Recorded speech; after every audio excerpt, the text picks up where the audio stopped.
그러면 우리 오늘 말씀 제목 한번 읽어보도록 하겠습니다. 우리 한 목소리로 시작. 그리스도인이 사는 법. 자, 목소리가 너무 작아요. 전도사님보다 누가 더 크게 하는지 볼 거예요. 네, 한번 해볼까요? 말씀 제목 한번 읽어보겠습니다. 시작!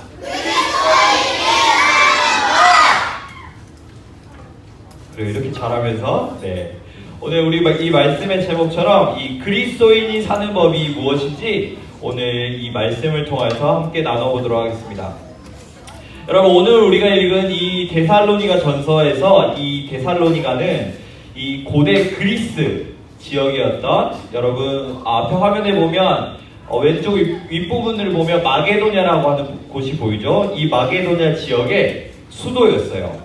이 데살로니가라는 도시의 이름은 이 카산더라는 장군의 부인이자, 그리고 여러분들이 많이 들어봤을 것 같은데 이 알렉산더 대왕의 이복누이, 그러니까 아버지는 같지만 어머니가 다른 이 누나의 이름을 따서 지은 도시인데요.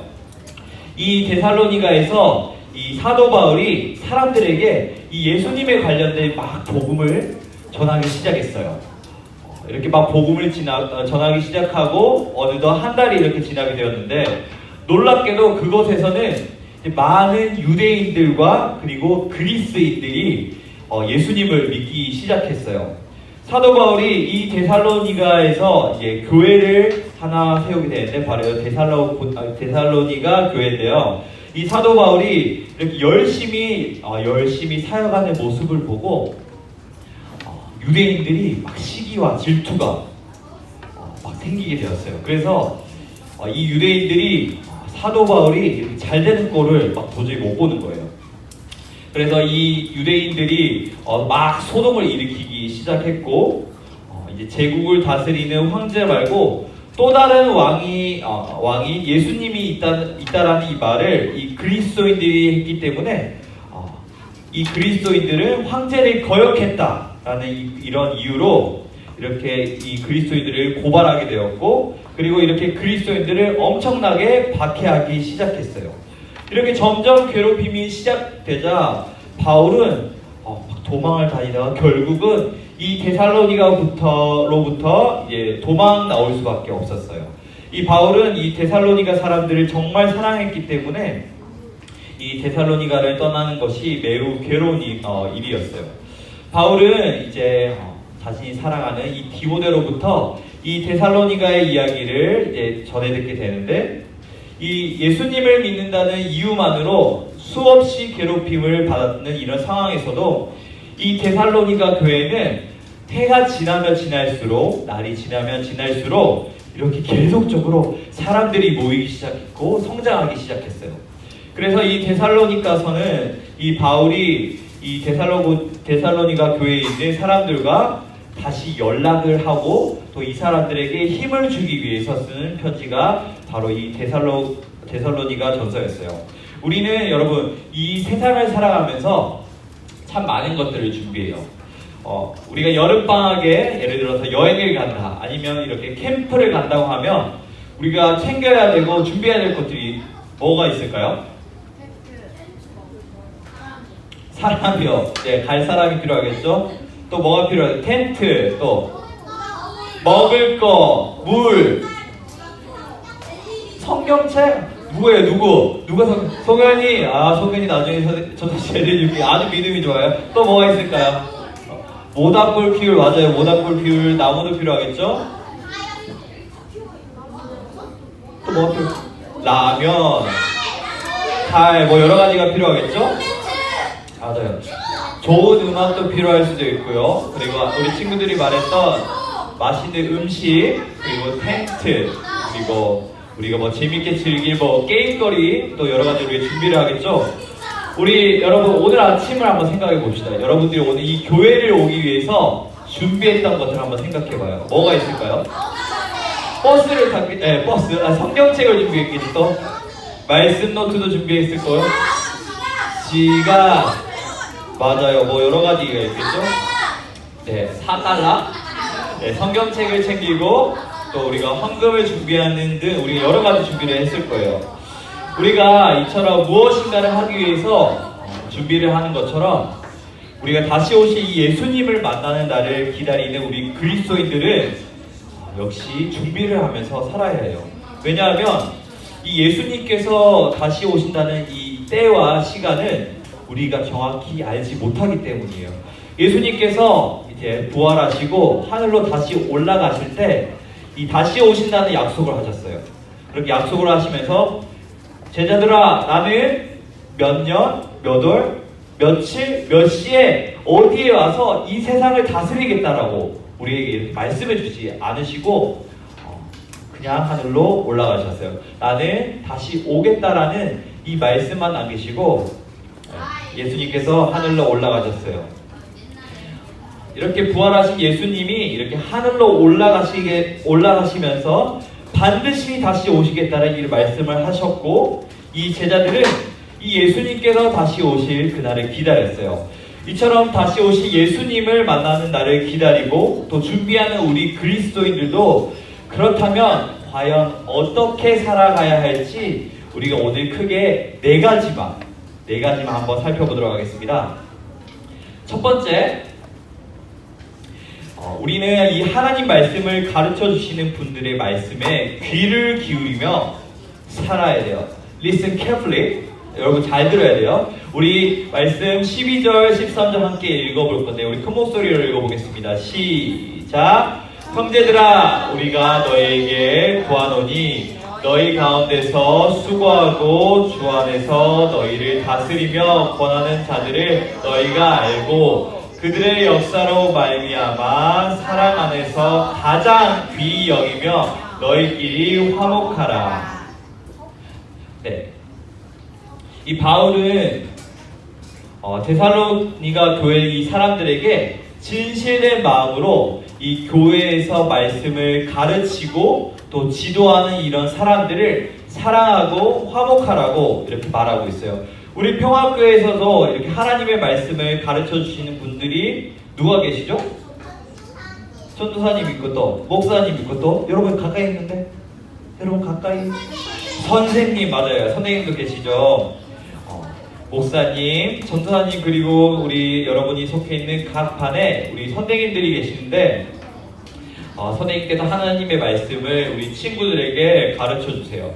우리 친구들이 하나님의 말씀대로 살 수 있도록, 그리고 다시 오실 예수님을 만날 그런 준비를 할 수 있도록 우리에게 하나님의 말씀을 가르쳐 주세요. 바울이 이 데살로니가 교회 사람들에게 하나님의 말씀을 가르치는 분들을 존경하고 또 사랑하라고 이렇게 말했던 것처럼 우리 역시 이렇게 하나님의 말씀을 가르쳐 주시고 또 알려주시는 분들을 사랑하고 존경해야 해요. 우리 옆에 계신 선생님께 우리 진심을 담아서 한번 고백해 볼까요? 선생님 사랑합니다. 선생님 존경합니다. 네. 좋아요. 우리 그러면 두 번째 한번 살펴보겠습니다. 두 번째는, 첫 번째요, 저는 나중에 복습을 가르쳐 줄게요. 자, 두 번째는 우리가 항상 선을 따르며 살아야 해요. 우리 14절 15절 말씀인데요, 우리 함께 읽어보겠습니다. 시작!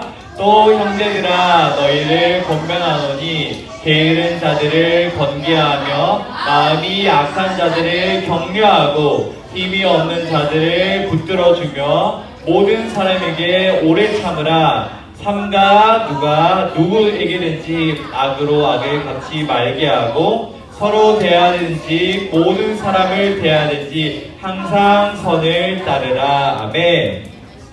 네, 전도사님은 우리 친구들을 포함한 이 모든 세상 사람들이 매일매일 기쁘고 또 행복하게 살았으면 좋겠어요.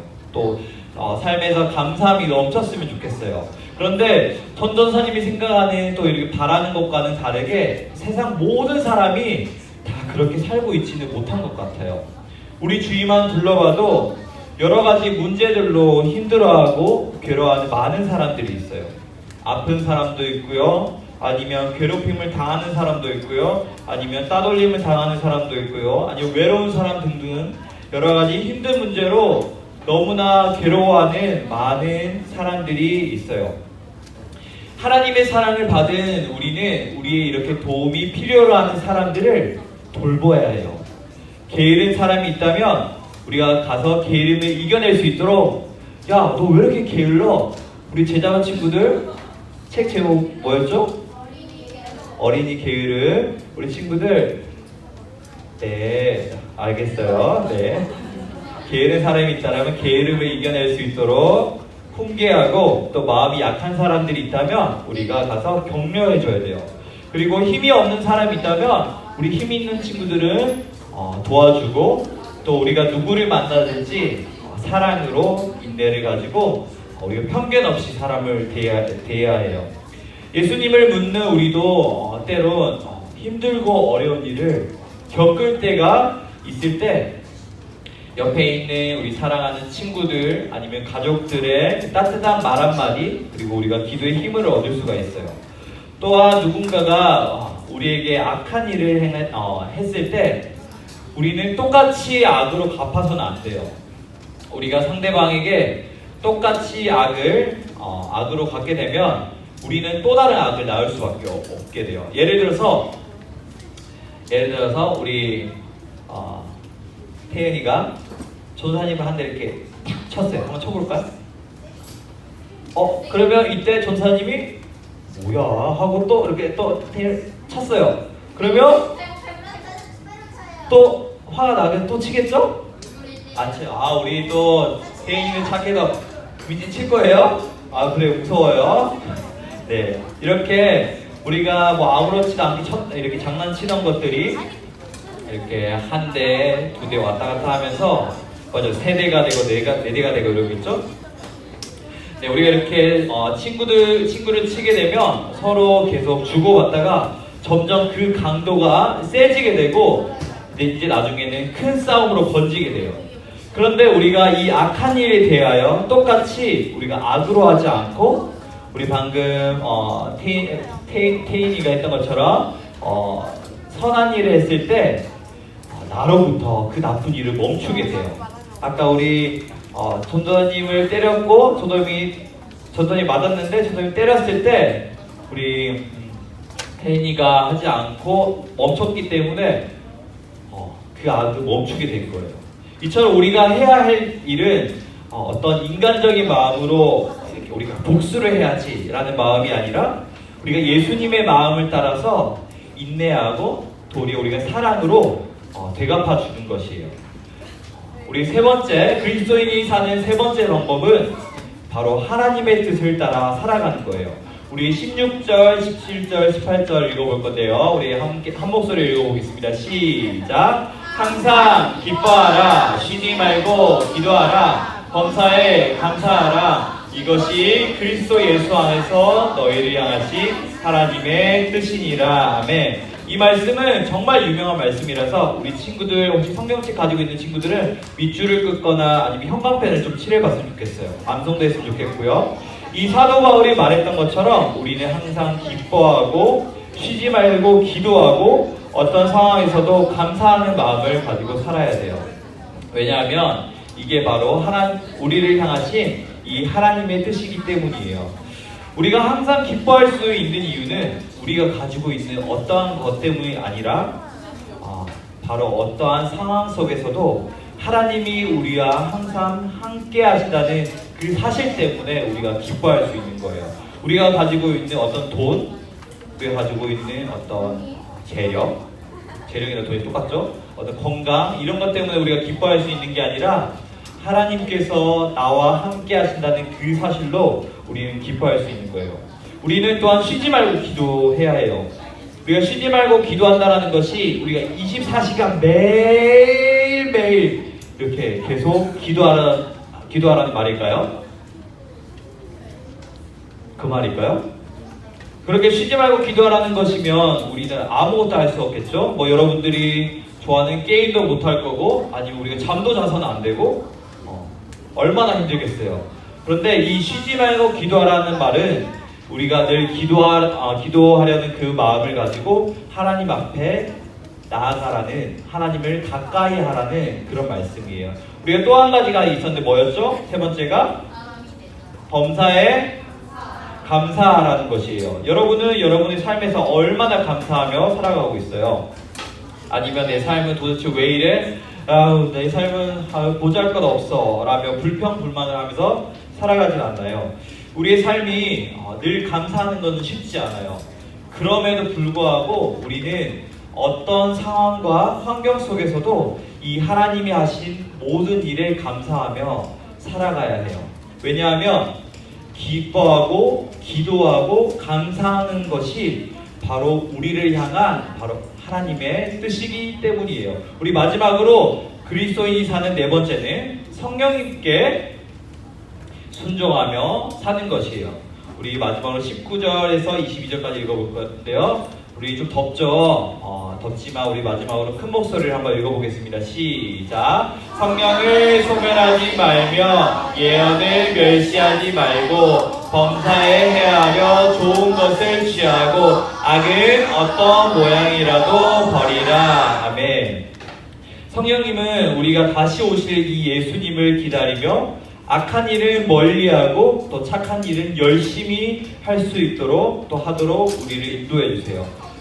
성령님은 죄송해요. 나 넷째예요, 넷째. 성령님은 우리에게 무엇이 착한 일인지 무엇이 우리가 멀리 해야 할 일인지를 분명히 구별하도록 도와주세요. 우리는 이 성령님의 가르침을 따라서 악을 악으로 갚지 말고 모든 사람에게 착한 일을 해야 해요. 여러분, 악한 것은 어떤 것이라도 우리가 반드시 버려야 해요. 적은 곰팡이가 어떤 덩어리에 생겼을 때 우리가 그것을 빨리 제거하지 않았을 경우에는 이 곰팡이가 급속하게 퍼지는 것처럼 이 악한 것을 우리가 그냥 가만히 놔두게 되면 그것은 우리 한 사람 한 사람뿐만 아니라 우리가 이렇게 모여있는 이 교회 전체를 빠르게 오염시키기 때문에 우리는 악은 우리는 어떤 모양이라도 반드시 버려야 해요. 우리 말씀을 마무리하겠습니다. 우리는 오늘 이 데살로니가 전서 말씀을 통해서 예수님이 다시 오심을 기다리는 이 그리스도인이 사는 법 4가지를 배웠어요. 첫째, 하나님 말씀을 가르쳐 주시는 분들의 말씀에 귀를 기울이기. 그리고 둘째, 항상 선을 따라 살기. 셋째, 하나님의 뜻을 따라 살기.